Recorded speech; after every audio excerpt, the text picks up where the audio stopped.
Assalamualaikum warahmatullahi wabarakatuh. Halo, perkenalkan saya Firdaus Syafi'i. Saya adalah dosen program studi D3 Gizi Poltekkes Kemenkes Mamuju. Rumpun keilmuan saya adalah ilmu pangan. Saya mengajar di program studi ini mata kuliah terkait gizi pangan. Di video ini, saya akan menyampaikan teknik metode pembelajaran saya, yaitu dengan metode delivery, interaction, dan assessment. Mata kuliah yang saya ampu dan yang akan saya sampaikan di video ini adalah mata kuliah ilmu kimia pangan. Sebelum saya menyampaikan video proses pembelajaran, saya akan menjelaskan tentang mata kuliah ini, yaitu deskripsi singkat, capaian pembelajaran, mode dan metode pembelajaran, indikator penilaian yang sesuai dengan RPS. Penjelasan mata kuliah dan video proses pembelajaran dapat disimak pada video berikut ini.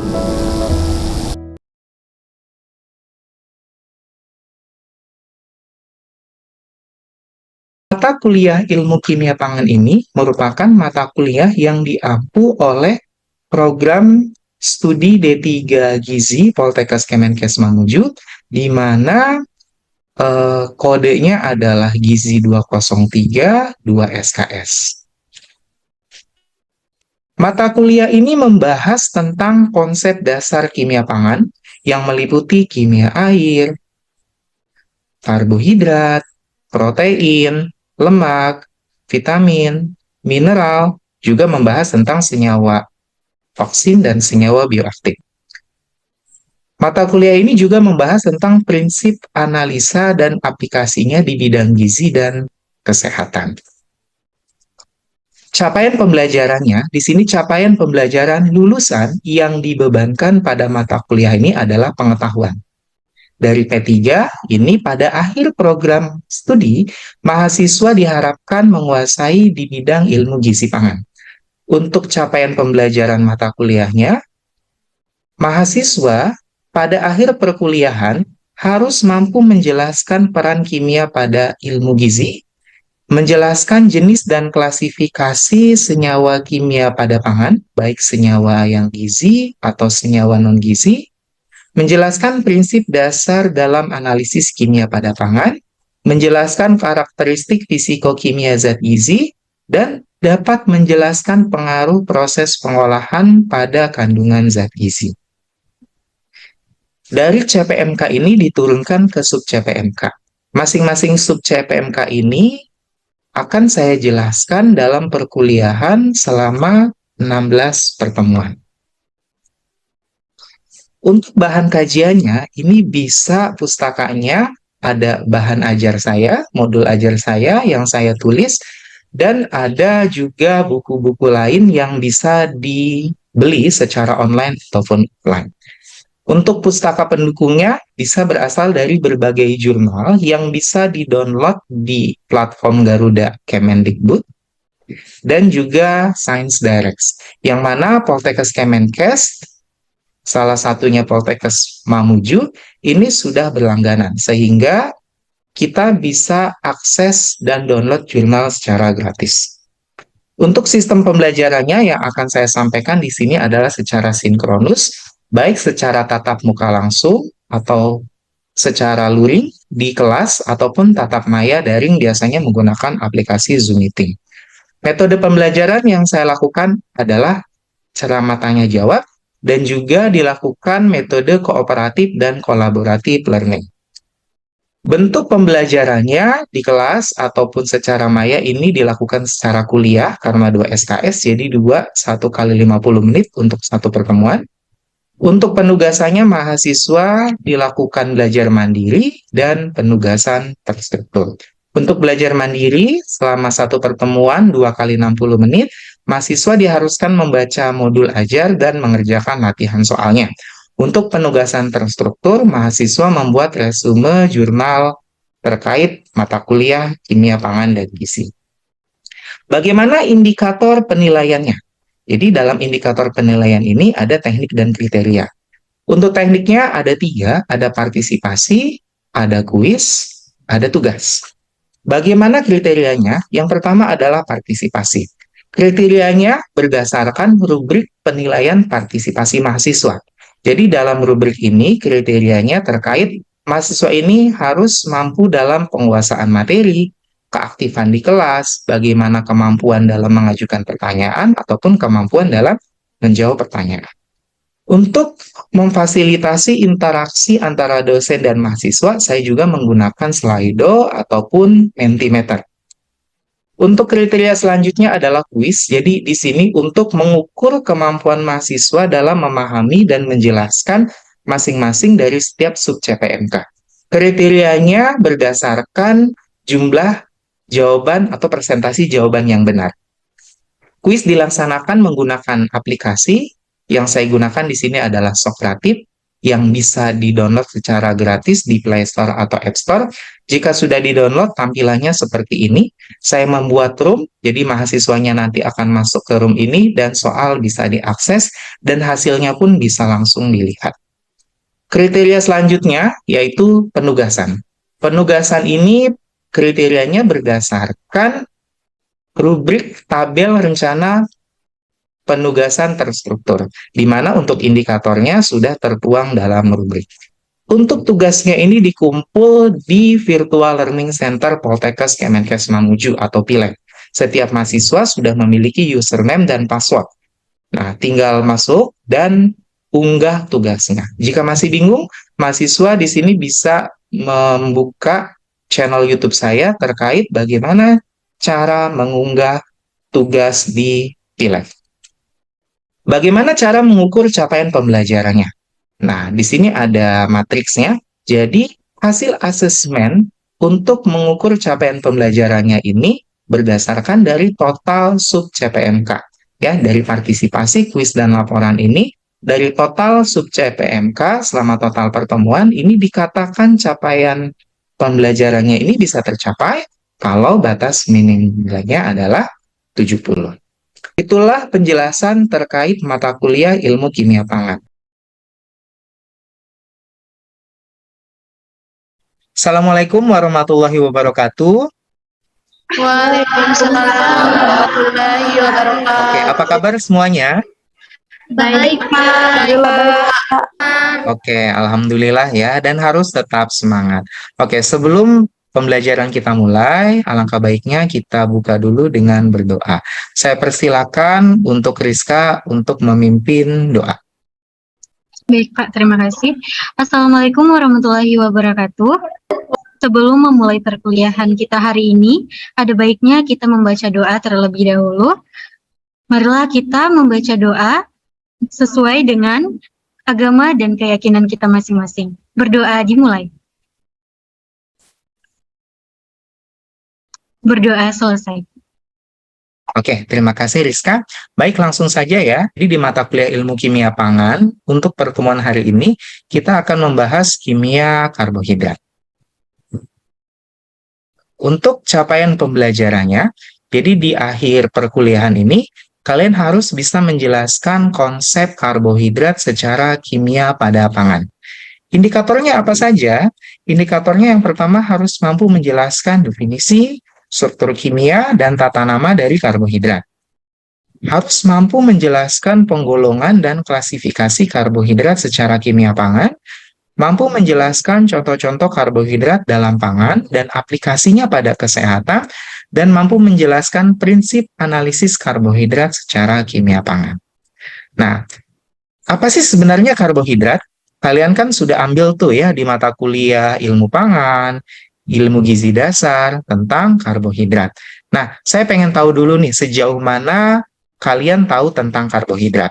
Jadi silakan buka slido.com-nya dengan hashtag kimia pangan. Nah ini ya. Oke, jadi saya kasih waktu sekitar 1 menit kalian untuk mengisi ini. Nanti akan saya cek seberapa kalian tahu tentang karbohidrat. Oke, kita cek jawaban kalian ya. Oke, ya saya tunggu ya. Oke, ada 23. Oke, kebanyakan menjawab tentang sumber energi. Oke, betul ya. Zat gizi makro. Oke, sudah 24 ya, jadi hampir semuanya sudah aktif menjawab pertanyaan di Slido. Oke, 25 ya. Oke, saya kasih waktu sekitar 15 detik lagi. Ya, jadi pada prinsipnya kalian sudah tahu ya tentang apa itu karbohidrat. Nah, saya akan menjelaskan lebih detail lagi tentang karbohidrat ini di mata kuliah kimia pangan. Ya, karbohidrat ini merupakan pangan yang bersumber atau yang diproduksi oleh tanaman yang merupakan hasil fotosintesis. Bahan pangan apa saja yang kaya akan karbohidrat? Ya, ini contoh-contohnya yang pernah kita pelajari di ilmu pangan ya. Ada serealia, umbi-umbian, buah dan sayur, kacang-kacangan, dan sebagainya. Ataupun pangan olahan lain seperti misal gula pasir, susu, tepung-tepungan, dan sebagainya. Ya, ini contoh ilustrasi produk-produk atau bahan pangan yang kaya akan karbohidrat. Nah, dalam kimia pangan ini nanti dibedakan berdasarkan struktur senyawa kimianya. Nah, sehingga saya akan sampaikan dulu nih, apa sih karbohidrat secara kimia pangan? Jadi yang pertama bahwa karbohidrat ini merupakan biopolimer. Ya, ingat ya, apa? Biopolimer atau makromolekul, ini senyawa besar. Ya, makromolekul ini tersusun atas monomer-monomer. Jadi monomer ini merupakan senyawa sederhana. Monomer pada karbohidrat ini tersusun atas yang dinamakan monosakarida. Monosakarida ini senyawa yang tersusun atas atom atau unsur C, H, dan O. Bagaimana proses pembentukannya? Ya, jadi pembentukan dari si biopolimer ini, monomer satu dengan monomer lain ini bergabung satu sama lain, diikat oleh ikatan yang dinamakan ikatan glikosidik. Contohnya seperti ini. Nah, ini adalah satu monomer, ini adalah monomer lain. Ya, dia nanti akan bergabung membentuk ikatan. Nah, ikatan pada karbohidrat ini dinamakan ikatan glikosidik. Nah, penggolongan karbohidrat yang pertama adalah berdasarkan unit molekul. Tadi kan ada monomer ya, jadi satu monomer itu disebut sebagai satu molekul. Kalau ada satu molekul dinamakan monosakarida. Kalau ada dua, namanya disakarida. Kalau lebih dari dua, misal 3-10, namanya oligo. Kalau banyak, lebih dari 10 dinamakan polisakarida. Ya, oke. Sebelum saya lanjut, saya akan cek dulu nih ya. Coba untuk Nurul. Ya, Nurul tadi kalau dia ada 2 unit molekul, namanya apa Nurul? Namanya disakarida, Pak. Oke, betul ya. Satu lagi deh, saya nanya ke Afifah Bidayah. Ya, kalau banyak molekul, lebih dari 10 namanya? Polisakarida, Pak. Oke, betul ya. Nah, kita lanjut dulu ya. Oke, nah jadi contoh senyawanya apa saja di masing-masing unit. Nah, kalau monosakarida ini ada glukosa, fruktosa, galaktosa. Di sakarida ada maltosa, sukrosa, laktosa. Ya, oligo ada rafinosa, saikiosa. Polisakarida ini ada pati, yang mana pati ini ada molekul amilosa dan ada juga molekul amilopektin. Terus ada selulosa dan glikogen.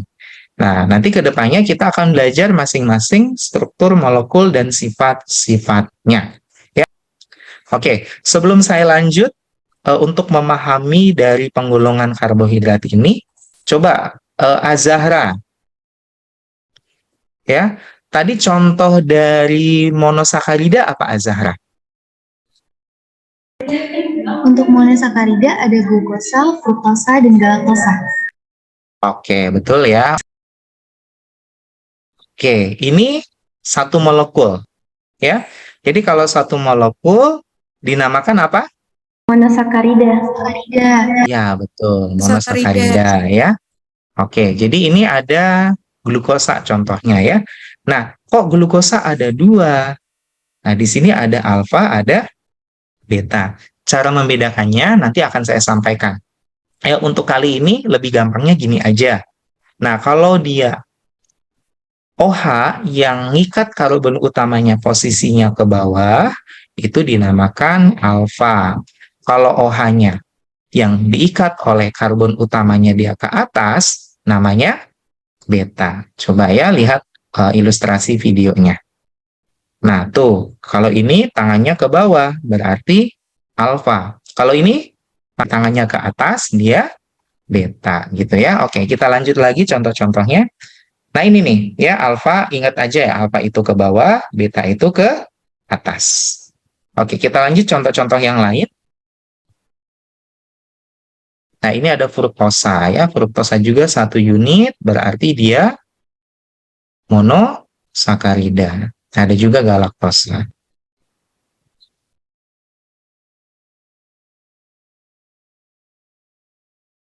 Nah, ini adalah ilustrasi dari ikatan yang dinamakan ikatan karbohidrat. Oke, tadi ada yang ingat nggak? Ikatannya namanya ikatan apa?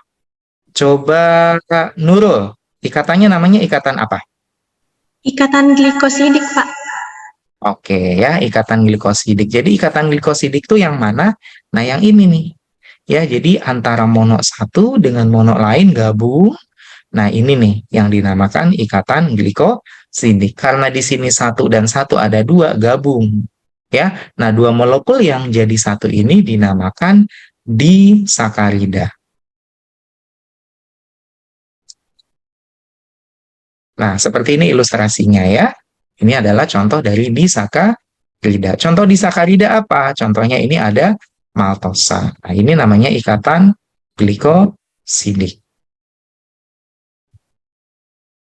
Nah, kalau lebih dari 2, contohnya di sini ada 3, berarti dinamakan oligosakarida. Nah, ini adalah contoh dari oligosakarida. Nah, ini strukturnya ada 1, 2, 3, 4, 5. Oh, tapi ini masih belum selesai nih. Ya, unitnya ini masih belum selesai, artinya dia banyak. Jadi kalau banyak dinamakan apa? Ada yang tahu? Kalau banyak tadi apa namanya? Polisakarida. Apa? Polisakarida. Sakarida. Contoh polisakarida apa saja tadi? Pati, Ayo, siapa yang selulosa, bisa jawab? dan glikogen. Iya, ada pati, selulosa, glikogen. Pati itu bisa terdiri atas molekul amilosa dan amilopektin. Oke, kita langsung saja ke contoh karbohidrat pada pangan. Ya, tadi mulai dari mono, di, oligo, dan polisakarida. Masing-masing contohnya ini ada pada pangan. Ya, contohnya misal glukosa. Ya, jadi glukosa ini kalau pada pangan ini banyak di sirup, permen, buah ya. Kalau fruktosa ini biasanya pada buah dan madu. Nah, gula meja atau gula yang kita kenal dengan gula pasir itu namanya sukrosa. Ya, kalau untuk kandungan karbohidrat yang banyak pada susu ya itu adalah laktosa. Untuk pati ini terdiri amilosa amilopektin, ini adalah sebagai sumber energi utama kita ya dari golongan serealia misal dari nasi, gandum ataupun dari golongan umbi-umbian seperti ubi, kentang dan lain-lain. Ada juga selulosa ya ada berdasarkan contohnya adalah dari pangan yang tinggi serat misalnya bersumber dari buah dan sayur. Nah, dari contoh karbohidrat pada pangan ini selain dari unit molekulnya, ini juga dibagi berdasarkan apakah karbohidrat ini bisa dicerna atau tidak. Ya, jadi ada karbohidrat yang bisa dicerna, ada yang karbohidrat yang tidak bisa dicerna. Nah, karbohidrat yang bisa dicerna ini artinya karbohidrat yang dalam tubuh nanti produk akhirnya adalah glukosa. Nah, glukosa inilah yang dijadikan sebagai sumber energi ya masuk dalam sistem metabolisme di glikolisis pada akhirnya menghasilkan ATP atau energi. Ada yang nggak bisa dicerna, contohnya selulosa ya, contohnya adalah pangan yang tinggi serat, dia tidak bisa dicerna seperti itu ya. Jadi tidak menghasilkan energi, tapi manfaat lainnya adalah dia bisa difermentasi oleh mikroflora yang ada di usus dan dapat berperan sebagai probiotik yang banyak manfaatnya bagi kesehatan. Nah, oke, kita ingat-ingat dulu nih contoh-contoh dari masing-masing golongan karbohidrat. Nah, ini ya, oke, coba untuk Nur Fadilah. Ya, Nur Fadilah. Ini kira-kira, ini gambar apa Nur Fadila? Susu, Pak. Oke, kira-kira dia struktur molekulnya apa? Dia masuk di laktosa, Pak. Masuk di laktosa. Oke, masuk sini ya. Oke, selanjutnya. Nah, ini coba Nurul Hijri. Gula pasir, Pak. Iya, termasuk Iya. apa kalau gula pasir tadi? Kalau gula pasir masuk di golongan sukrosa, Pak. Sukrosa ya, berarti ini ya. Oke, selanjutnya. Nah, ini Madu, Pak. Madu, Pak. madu ya. Oke. Termasuk Jadi fruktosa. kalau madu ini golongan apa? Fruktosa, Pak. Fruktosa, Pak. Madu ini masuk dalam golongan fruktosa. Oke. Lanjut. Nah, ini gambar apa? Ayo. Umbi-umbian dan serealia, Pak. Tahu? Ya, ini ada golongan umbi-umbian dan serealia ataupun produk olahannya ya. Ada roti, pasta, dan lain-lain. Ini termasuk? Pati. Pati, Pak. Termasuk apa? Pati, Pak. Pati, betul ya. Oke, atau karbohidrat yang bisa dicerna atau merupakan sumber energi utama kita. Ya, untuk mendapatkan energi kita konsumsi dari golongan ini. Ya, serealia contohnya misal nasi, gandum ya atau umbi-umbian, kentang ataupun hasil olahannya. Nah, ini coba Afifah Bidayah. Ini apa? Buah dan sayur, Pak. Ya, buah dan sayur itu kandungan utamanya apa? Untuk karbohidrat. Serat, Pak. Kaya akan apa? Kaya akan serat. Kaya akan serat ya. Nah, strukturnya serat itu adalah ini. Ya, karbohidrat yang nggak bisa dicerna atau dari golongan Selulosa. selulosa. Terakhir deh, ini gambar apa nih? Permen. Gambar permen, betul. Nah, permen ini rasanya manis ya. Biasanya dia kaya akan sukrosa atau biasanya umumnya terbuat dari glukosa.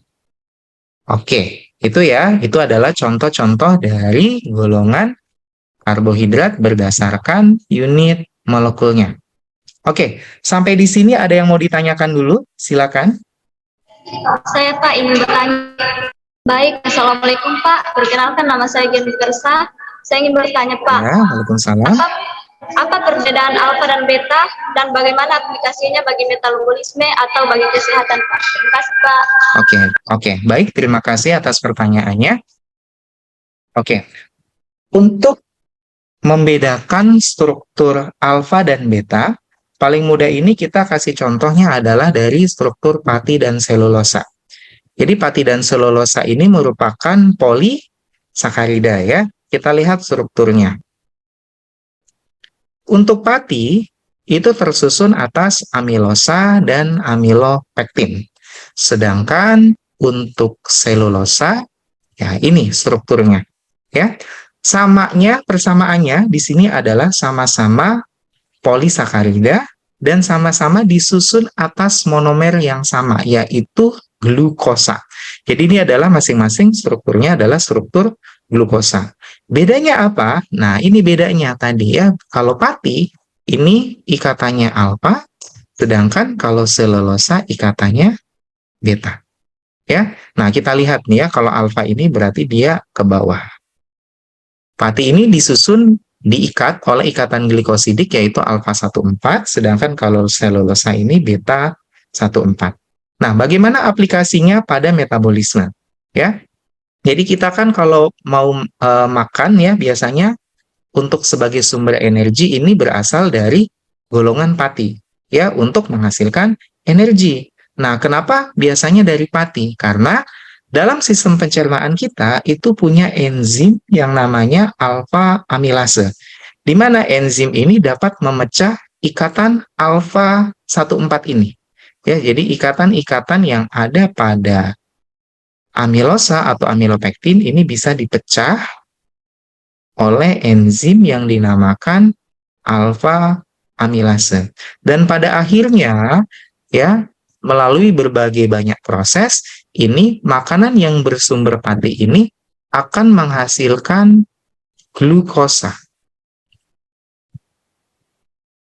Nah, glukosa inilah yang dapat diserap oleh tubuh melalui proses metabolisme, glikolisis ya, sehingga menghasilkan ATP atau energi. Nah, sedangkan selulosa nggak bisa dimetabolisme ya. Jadi kita nggak punya enzim beta. Enzim yang kita punya adalah enzim alfa, sehingga selulosa nggak akan bisa jadi glukosa. Ya, jadi ini nggak mungkin bisa jadi glukosa. Sehingga selulosa ini ya difermentasi oleh mikroflora usus jadi bakteri baik dan bersifat probiotik. Nah, pati ini kegunaannya ya sebagai sumber energi. Tapi kalau dikonsumsi secara berlebihan, itu bisa menyebabkan dampak negatif bagi kesehatan.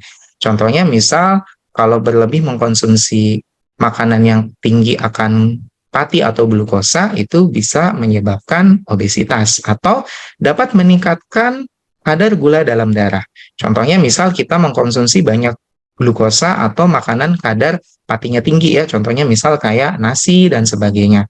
Nah, dalam tubuh ini semuanya akan dipecah jadi glukosa. Ya, jadi karbohidrat yang bisa dicerna ini semuanya akan diubah menjadi glukosa. Nah, untuk menghasilkan energi, ada yang namanya hormon insulin yang mentransport glukosa ini masuk ke dalam sel. Kalau jumlahnya banyak, akan menyebabkan resistensi insulin. Jadi insulinnya nggak bisa bekerja dengan baik. Apa akibatnya? Akibatnya kadar gula dalam darah meningkat, sehingga bisa menyebabkan diabetes. Seperti itu ya aplikasinya. Dan ini juga ada hasil penelitian saya terkait modifikasi pati pada tepung pisang. Ya, jadi kita tahu bahwa yang namanya pisang, ya kandungan utamanya, apalagi pisang mentah, ya ini sampel penelitian saya adalah pisang kepok tua yang mentah. Jadi kandungan patinya ini tinggi, ya, walaupun dia juga mengandung serat. Jadi patinya ini terdiri atas amilosa dan amilopektin. Walaupun indeks glikemiknya tidak setinggi nasi, tapi tetap ya patinya ini ya kalau dikonsumsi berlebih bisa mengakibatkan peningkatan kadar gula. Nah, bagaimana cara biar pati ini ya tidak meningkatkan kadar gula? Nah, di sini ada yang namanya modifikasi. Modifikasinya ini bisa dilakukan secara fisik dan kimia. Salah satunya adalah dibikin tepung dulu, ya, agar memudahkan untuk memodifikasi. Setelah dibikin tepung, dilakukan perlakuan secara fisik dan kimia. Tujuannya apa? Tujuannya untuk menghasilkan yang namanya pati resisten. Apa itu pati resisten? Jadi pati resisten ini adalah pati yang ikatannya ini susah diputus oleh enzim alfa amilase. Jadi karakternya ini sifatnya sama seperti serat. Ya, jadi kalau kadar pati resistennya tinggi pada pangan, ini bisa mengontrol kadar gula darah. Kok bisa? Karena patinya ini nggak bisa jadi glukosa. Jadi patinya ini tetap ya dalam bentuk pati. Jadi menyerupai serat. Artinya apa? Patinya ini ya bisa difermentasi oleh mikroflora usus ya dan bisa menghasilkan probiotik yang baik untuk kesehatan dan juga dapat mengontrol kadar gula darah. Ya, jadi berdasarkan hasil penelitian bahwa modifikasi pati pada tepung pisang ini ya melalui berbagai perlakuan ternyata hasil penelitian menunjukkan pada awalnya kadar pati resistennya hanya 18, setelah melakukan perlakuan ya dengan perlakuan fisik dan kimia ini dapat meningkatkan kadar pati resisten. Jadi harapannya hasil penelitian ini dengan meningkatnya kadar pati resisten maka tepung pisang ini ya bisa dijadikan sebagai pangan fungsional yang kedepannya bisa digunakan untuk pengganti tepung-tepung yang lain. Contohnya misal pengganti tepung terigu untuk membuat olahan makanan yang makanan ini jika dibuat dengan tepung pisang ya bisa mengontrol kadar gula darah terutama untuk penderita diabetes. Seperti itu ya. Jadi aplikasi terkait contoh-contoh tadi alfa beta metabolisme dan aplikasinya untuk kesehatan. Itulah tadi cuplikan video cara saya mengajar secara tatap maya atau secara daring. Baik, itu saja video yang bisa saya sampaikan. Semoga bermanfaat. Saya akhiri. Assalamualaikum warahmatullahi wabarakatuh.